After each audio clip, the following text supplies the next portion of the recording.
کچھ کر دکھانے کا عزم ہو تو کچھ بھی ناممکن نہیں۔ کراچی کے شہزاد قریشی نے یہ مثال سچ کر دکھائی۔ جس مقام پر کبھی کچرے کے ڈھیر موجود ہوا کرتے تھے، اب وہاں درختوں سے محبت کرنے والے شہزاد قریشی نے انتھک محنت سے 12,000 درختوں پر مشتمل جنگل آباد کر دیا۔ 3 سال پہلے 2015 کے آخر میں ہم نے یہ کوشش ایک شروع کی تھی یہاں پاک میں، ایک فارسٹ لگانے کی۔ ایک جاپانی طریقہ کار ہے یہ، جس کو ہم نے کہا کہ ہم یہاں لا کے اس کا ٹرائل کرتے ہیں اور یہ دیکھیں کہ جی کیسے ایک جنگل ایکچولی اگایا جا سکتا ہے کسی بھی شہری علاقے کے اندر۔ شہزاد قریشی نے حکومتی سطح کی مدد سے منصوبے کو جلد مکمل کرنے کا ارادہ ظاہر کیا۔ ہم جو ڈیولپ کر رہے ہیں وہ ہم لوگوں کی ڈونیشنز کی وجہ سے ہی کر رہے ہیں۔ اس میں کئی کمپنیوں نے ہمارا ساتھ دیا ہے، اس میں کوئی 3,000 لوگ ہیں انڈیویجولی آ کے یہاں پودے لگا چکے ہیں، تو وہ ڈونیشنز چاہیے ظاہر ہے اس پارک کے ٹارگٹس کو پورا کرنے کے لیے۔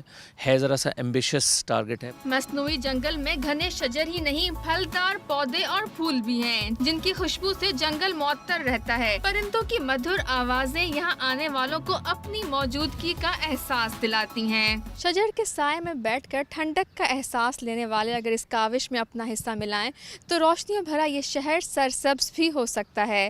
کیمرہ مین محمد علی کے ساتھ آمنہ اسد، ڈان نیوز، کراچی۔